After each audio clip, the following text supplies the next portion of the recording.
Nobody knew how or why the humans were immortal. Not immortal in the sense that they couldn't die, but in the sense that nothing seemed to be able to permanently kill them, besides another human. Intentionally, at least. A human accidentally gets spaced without a suit. Totally fine. Just needs some oxygen. Human gets blasted by Steralian's rail cannon. They just reform back to pristine condition.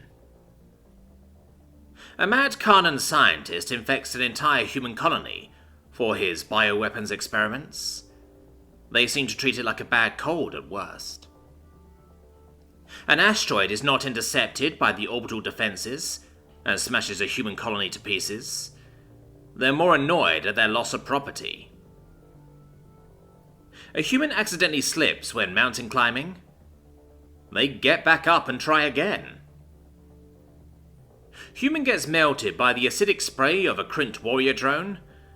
They just slouch off the goo and punch the Krint in his compound eyes. A human and his buddy are jousting using giant ear cleaner things and ancient golf carts until one gets knocked off and breaks his neck.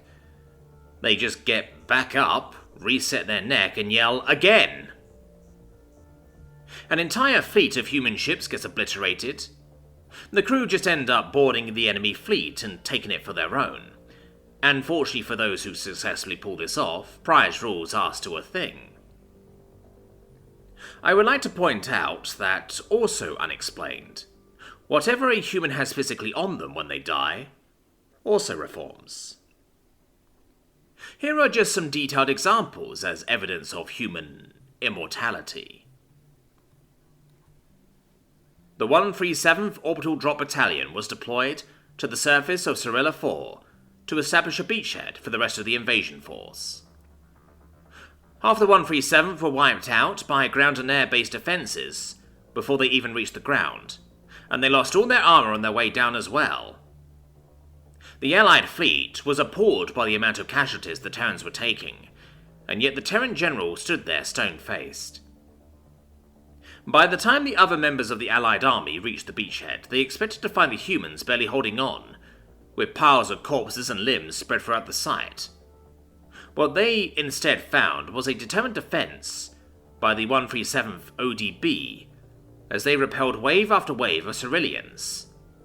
One Allied trooper saw a human's head get blown apart as he took a railgun shot to the head. And then the human's head reformed. He picked up his rifle and he continued to fight. When questioned by the other commanders of the fleet, the human commanders just shrugged and said, "Dunno. For as long as we can tell, this has always been the case." A human was once found petting a Varaxian death hound, a vicious and bloodthirsty creature that could wipe out hundreds if caught unawares.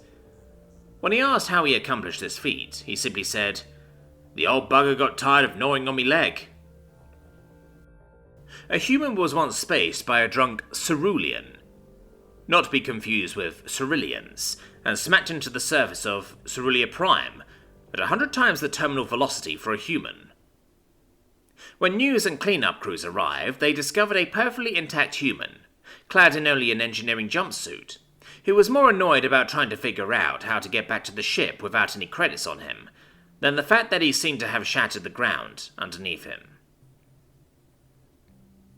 A human patrol frigate, the UHS Get Good, was shattered by a surprise ram from a pirate cruiser.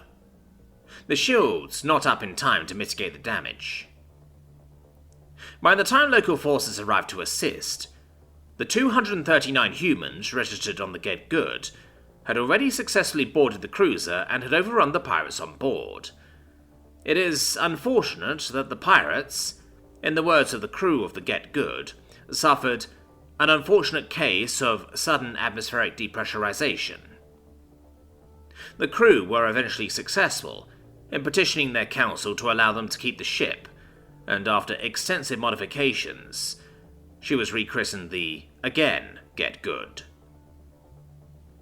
As you can see, the humans have experienced a wide range of disasters and incidents that, if they had involved any other species, would have killed anyone involved. Many have tried to delve into the reason humans cannot seem to die by any other means but their own. Scientists speculate that an unexplained stellar phenomena, or genetic tampering, is to blame, occurring so long ago that no records remain of the event that caused it. Occultists and other religious folk say that humanity either entered into a pact with a god, multiple gods, or some other eldritch being. One human even joked that humans had escaped death itself so many times, and in so many ways, that it eventually cursed them with eternal life in a fit of blind anger, only ever being able to die at the intentional hands of another human. No one took that explanation seriously, except the religious fanatics and cultists. Some cults and religions have even sprung up within the more primitive or religious species of the galaxy, with many worshipping the humans as living gods, though non-psychopathic humans hate being worshipped, and a select group of them actively work to dismantle such worships.